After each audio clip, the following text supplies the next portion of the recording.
Good morning all of you students. आज जो है हम क्लास 10 अर्थशास्त्र में मुद्रा और साख में हम लोग साख के बारे में जानेंगे। इसके जो है हम लोग इससे पहले पढ़ चुके। साख है क्या, साख जो है क्या है, और जो है ऋण की शर्तें क्या। साख जो है एक दस्तावेज है जिसके अंतर्गत जो है करदाता जो है ऋणदाता को पैसे, माल या सेवाएं भुगतान करने का भविष्य में वादा करता है। आज जो हम लोग जो है साख के प्रकारों की चर्चा करेंगे। विभिन्न प्रकार के ऋण को जो है दो वर्गों में बांटा जा सकता है, एक औपचारिक ऋण और दूसरा अनौपचारिक ऋण। जो हम लोग देखेंगे कि औपचारिक ऋण किसको कहेंगे और अनौपचारिक ऋण किसको कहेंगे, साथ ही साथ औपचारिक और अनौपचारिक ऋणों में अंतर क्या है, और भारत में जो है ऋण की कौन सी शाखाएं ज्यादा है, और साथ ही साथ किस शाखाओं को जो है बढ़ाने की आवश्यकता है। औपचारिक ऋण जो है साख के अंतर्गत जो तात्पर्य जो है उन संस्थाओं से है जो कम ब्याज दर पर ऋण उपलब्ध कराते हैं। ये संस्थाएं जो है बैंक, सहकारी समिति या अन्य वित्तीय संस्थाएं होती है। ये स्रोत जो है सरकार द्वारा नियंत्रित, यानी औपचारिक जो है साख के स्रोत जो है वह जो है सरकार द्वारा नियंत्रित होते हैं। भारतीय रिजर्व बैंक के अनौपचारिक जो है औपचारिक स्रोत जो है कि कार्य प्रणाली पर नियंत्रण रखती है, यानी आरबीआई जो है जिसे हम बैंकों का बैंक कहते हैं वह औपचारिक स्रोत की कार्य प्रणाली पर नियंत्रण रखती है।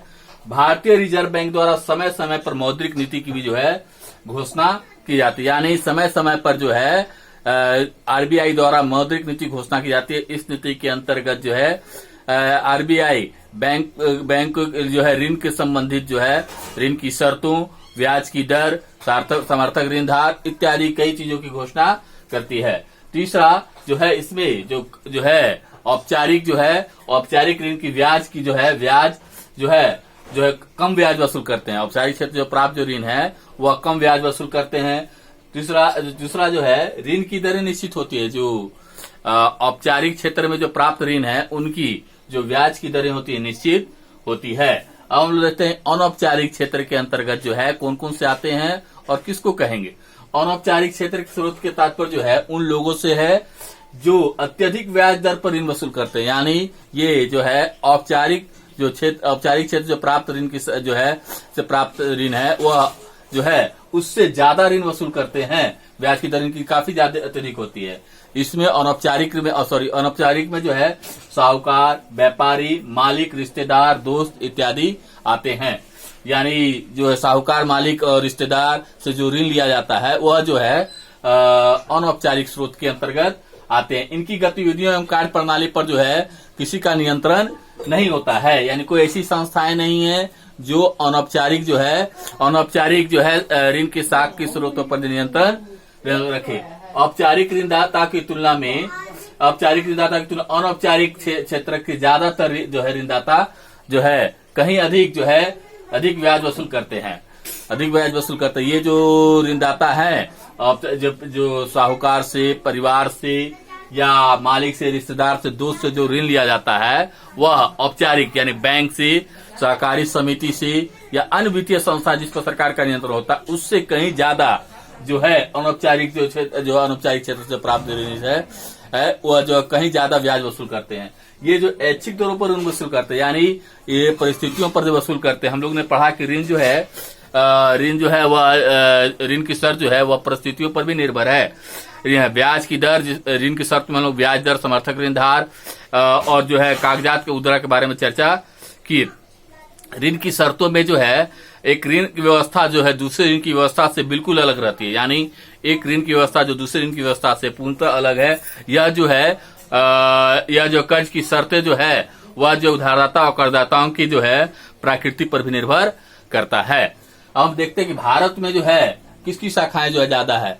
औपचारिक स्रोतों जो है अभी तक ग्रामीण परिवारों का जो है वह कुल ऋणों का केवल जो आवश्यकता जो है ग्रामीण क्षेत्र में जो निर्धन लोगों की जो आवश्यकताएं हैं ऋण की, क्योंकि ऋण की आवश्यकताएं प्रत्येक वर्ग को है, समाज के बड़े वर्ग को या निम्न वर्ग को, लेकिन जो ग्रामीण परिवार जो है वह जो है उनकी कुल ऋण जरूरतों का केवल 50% ही औपचारिक जो है ऋण पूरा कर पाता है, क्योंकि जो बहुत से जो औपचारिक ऋण में जो बहुत से जो शर्तें होती है वह ग्रामीण परिवार पूरा नहीं कर पाते हैं। साथ ही साथ औपचारिक जो है क्षेत्र के जो है ऋण की शाखाएं जो है वह ग्रामीण क्षेत्रों में कम है, पूरा नहीं कर पाते हैं, परंतु ब्याज की दर अधिक होने के कारण अनौपचारिक जो है क्षेत्र की ऋण की शर्तें जो है सबसे, जबकि अनौपचारिक से जैसे साहूकार है, परिवार है, दोस्त है, ये जो है ग्रामीण परिवारों की जो है ऋण की जो आवश्यकताओं को सबसे ज्यादा पूरा करती है, लेकिन इनकी जो ब्याज की दर काफी अधिक होती है, जिससे यह जो है जिसके कारण यह जो अनौपचारिक क्षेत्र में जो प्राप्त ऋण है वह लोगों के आय बढ़ाने में जो है वह जो है संभव नहीं हो पाता है, आय नहीं बढ़ा पाते हैं, क्योंकि ऋण की दर इतनी अधिक होती है कि उनको जो है जो पैसे लेते उधार उससे उनको जो है उनको ब्याज देना पड़ता है, ब्याज की दर काफी अधिक होती है। इसलिए आवश्यकता इस बात की है कि औपचारिक क्षेत्र ऋण की जो है साख विशेषकर ग्रामीण इलाकों में बढ़ाया जाना चाहिए, ताकि कर्जदारों को अनौपचारिक स्रोत पर जो निर्भरता करे, जो कर्जदार है उनको जो है अनौपचारिक स्रोत, जो साहूकार, परिवार, जो दोस्त जो अधिक ऋण वसूलते हैं उनसे जो है उन पर निर्भरता घटे और वह आवश्यकता पड़ने पर वह औपचारिक क्षेत्र से शाखाओं से ऋण ले, साथ ही साथ औपचारिक क्षेत्र में ऋण की जो शर्तें हैं उनमें ढिलाई जो है उनमें जो है नमी करने की जो है भी आवश्यकता है जो है, ताकि वो जो है ग्रामीण जो जिनकी आवश्यकता हो वह जो है औपचारिक क्षेत्र से आसानी से ऋण प्राप्त कर रहे। यदि वो आसानी से ऋण प्राप्त करेंगे तो वह जो है नए रोजगार जो है अपना स्वयं रोजगार प्रारंभ कर सकते हैं, जिससे न उनकी आय वृद्धि होगी बल्कि विकास भी संभव, देश का विकास भी संभव होगा। अब हम लोग जो है सहकारी समिति के बारे में जानेंगे। जो सहकारी समिति है क्या और क्या जो है कार्य क्या करती है।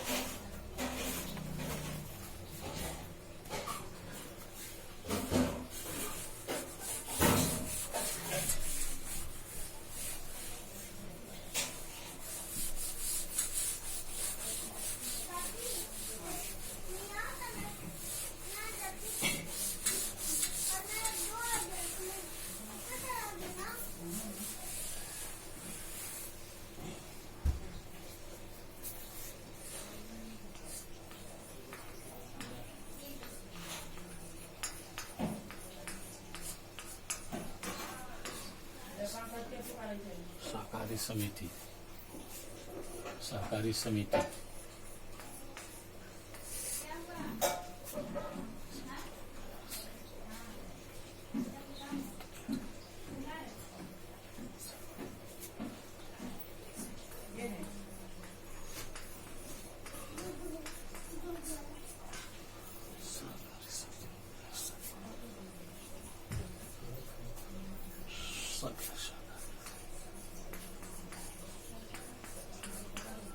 सहकारी समिति जो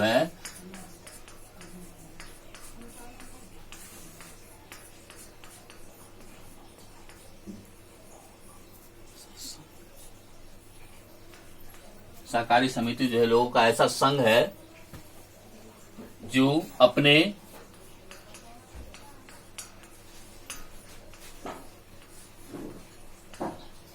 जो है पारस्परिक लाभ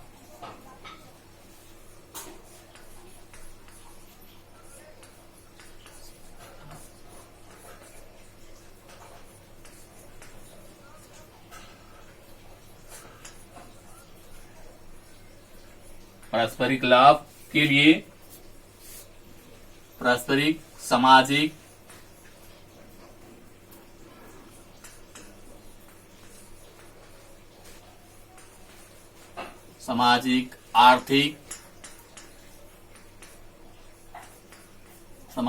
आर्थिक एवं सांस्कृतिक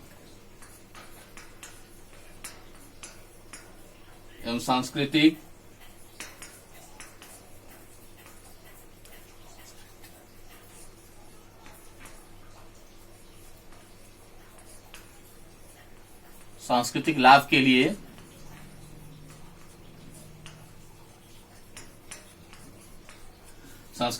के लिए स्वेच्छापूर्वक सहयोग करते हैं।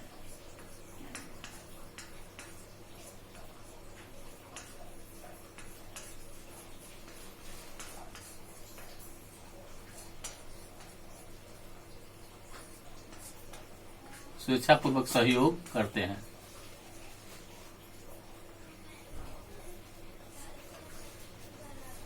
स्वेच्छापूर्वक सहयोग करते हैं।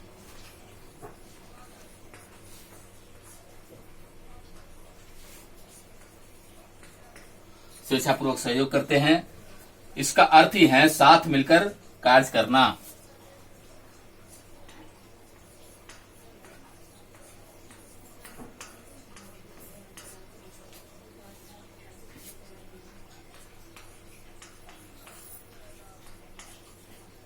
शब्द का अर्थ है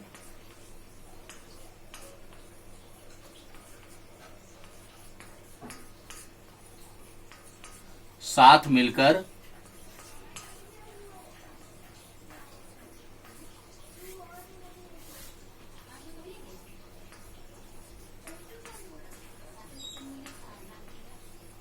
कार्य करना। साथ मिलकर कार्य करना,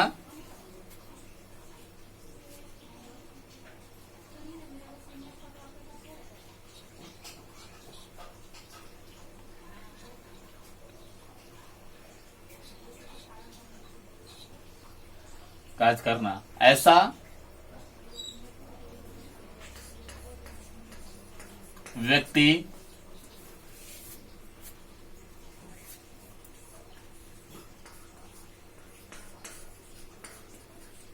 व्यक्ति जो समान आर्थिक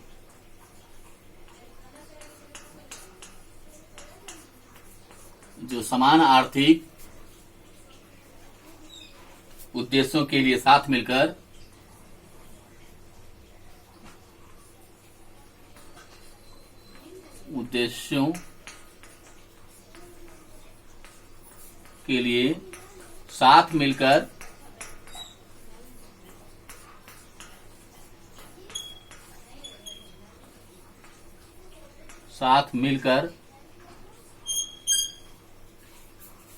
साथ मिलकर काम करना चाहते हैं।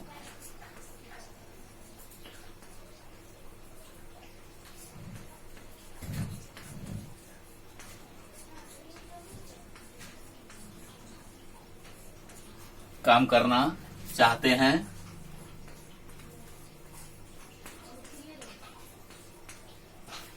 चाहते हैं, वे समिति बना सकते हैं।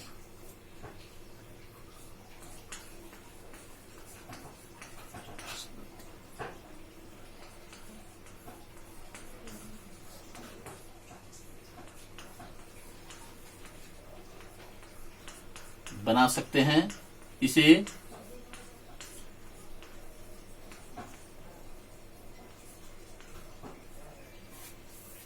सहकारी समिति कहते हैं।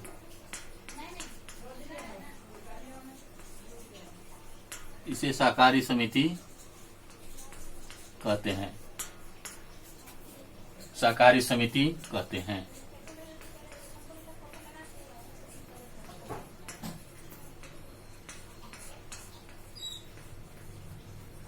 इसके सदस्य जो है वह जो है प्रत्येक मंथ जो है एक सदस्य जो है एक शुल्क जमा करते हैं। अगर मान लिया जाए जो है 1000 जो है या 500 या जितने भी सहकारी समिति में जो है सदस्य हैं वह जो है एक निश्चित राशि प्रत्येक जो है महीने जमा करते हैं। मान लिया कि वह जो है 100 रुपए जो है या 500 200 रुपए जो है वह प्रति माह जमा करते हैं और सब जो है इसी के आधार पर जो है वह जो है सदस्य अपने जो है आवश्यकता पड़ने पर वो ऋण लेते हैं। जो सहकारी समिति के जो लोग जो है ऋण लेते हैं, साथ ही साथ जो है यह सहकारी समिति जो है कई प्रकार से होती है।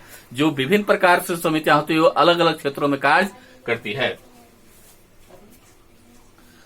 जो इसके पैसे का जो जमा हो जाता है, मान लिया जाए ये इतने पैसे जो है यह जो है जमा जब हो जाता है, इस पूंजी का प्रयोग वह अपने सदस्यों को जो है ऋण देने के रूप में करते हैं। और कहीं जब जो है यह कभी कभी जो है पैसे जो है जब ज्यादा हो जाता है तो बैंक में जो है बैंक इसे जो है ऋणधार मानकर जो है बैंक जो है समिति जो है सहकारी समिति को जो है ऋण भी प्रदान करती है।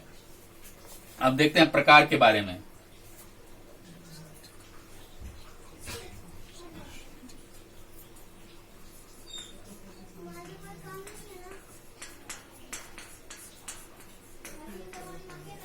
समिति के प्रकार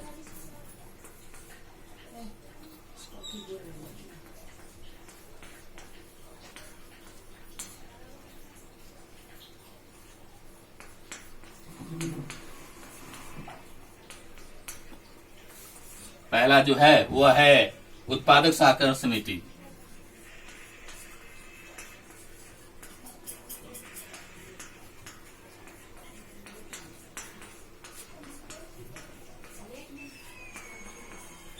यह जो समिति है, यह जो वस्तुओं के जो है उत्पादन से संबंधित कार्यों में सहयोग करती है।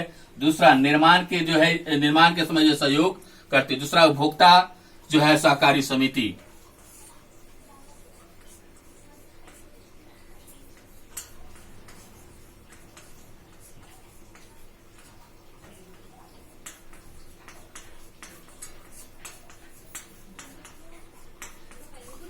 जो उपभोक्ता सहकारी समिति है वह जो है समिति जो निर्माणकर्ताओं से सीधे माल खरीद कर जो है वह जो है सदस्यों तथा उपभोक्ताओं तक उचित मूल्य तक पहुंचाने का कार्य करती है। तीसरा है गृह निर्माण।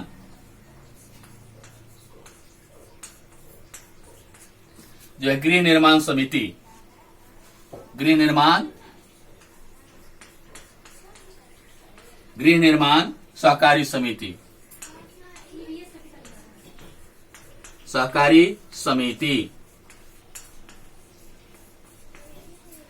गृह निर्माण सहकारी समिति।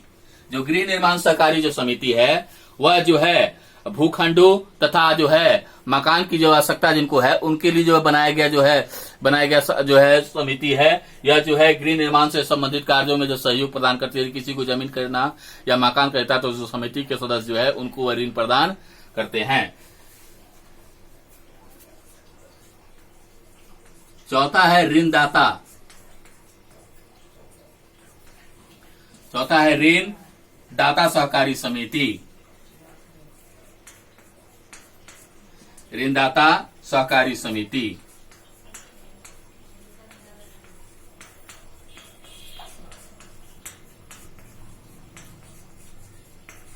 ये जो मध्यम वर्ग के लोगों को जो ऋण प्रदान करने का काम करती है।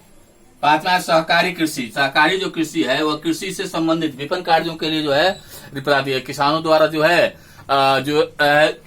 जो है समिति बनाकर जो है पैसे जमा किए जाते हैं और जो उस पैसे का प्रयोग वह जो है कृषि विपणन खरीदने के लिए करती है। खाद खरीदना हो या कृषि यांत्रिक चीजों खरीदना हो उसके लिए वह काम करती है।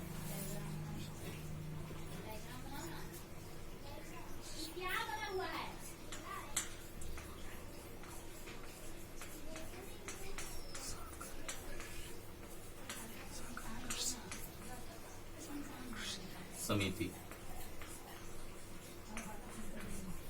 सहकारी कृषि समिति जो है सहकारी कृषि समिति। इस पर हम देखते हैं कि उत्पादक समिति जो है उत्पादन के कार्यों में जो है सहयोग प्रदान करती है, जबकि उपभोक्ता सहकारी समिति जो है यह समिति जो है निर्माताओं से जो है जो उत्पादन जो वस्तु के निर्माता उससे सीधे वस्तुएं खरीद कर जो है सदस्यों को जो है खरीद कर सदस्यों तथा उपभोक्ताओं तक उचित मूल्यों तक पहुंचाने का कार्य करती है। इस समिति के माध्यम से जो है बिचौलियों का समाप्ति हुई है। तब जो है गृह निर्माण समिति जो है यह जो है उन लोगों बनाया जाता है जिनको जो है आवास की आवश्यकता होती है, जमीन की आवश्यकता होती है। ये लोग जो है अपनी आवश्यकताओं के जो है पूरा करने के लिए समिति का निर्माण करते हैं और इनके सदस्य जो है भूखंड तथा आवास की आवश्यकताओं को जो है पूरा करने के लिए जो है ऋण प्रदान कर देते हैं। ऋणदाता जो है सहकारी समिति मध्यम वर्ग को प्रदान करती है। सहकारी कृषि समिति जो है वह जो है का उद्देश्य जो है कृषकों को समूह द्वारा सहकारी समिति बनाकर कृषि योग्य भूमि का आकार बढ़ाना है। इसमें जो है वैज्ञानिक रूप से टेक्नोलॉजी के भी प्रयोग के लिए भी आधुनिक उपकरण के लिए भी जो ऋण प्रदान किए जाते हैं। इन तमाम समिति के सदस्य जो है पारस्परिक सहयोग के लिए जो है ऋण जो है लेते हैं। लेकिन इसका अर्थ यह नहीं केवल सदस्य लेते हैं, कोई दूसरा भी सदस्य भी जो है लोग ऋण ले सकते हैं, परंतु वह जो है जो समिति का सदस्य है उसी के आधार पर वह ऋण लेगा। इस पर हम जो सहकारी समिति को देखते हैं। अब अगले वीडियो में जो है हम लोग जो है स्वयं सहायता समूह के बारे में जानेंगे। जो निर्धन लोगों के लिए जो है छोटे बजट के लिए प्रोत्साहन देने के लिए जो है स्वयं सहायता समूह के बारे में जानेंगे कि जो है स्वयं सहायता समूह जो है निर्धन और महिलाओं के विकास में किस प्रकार महत्वपूर्ण भूमिका निभा रही है।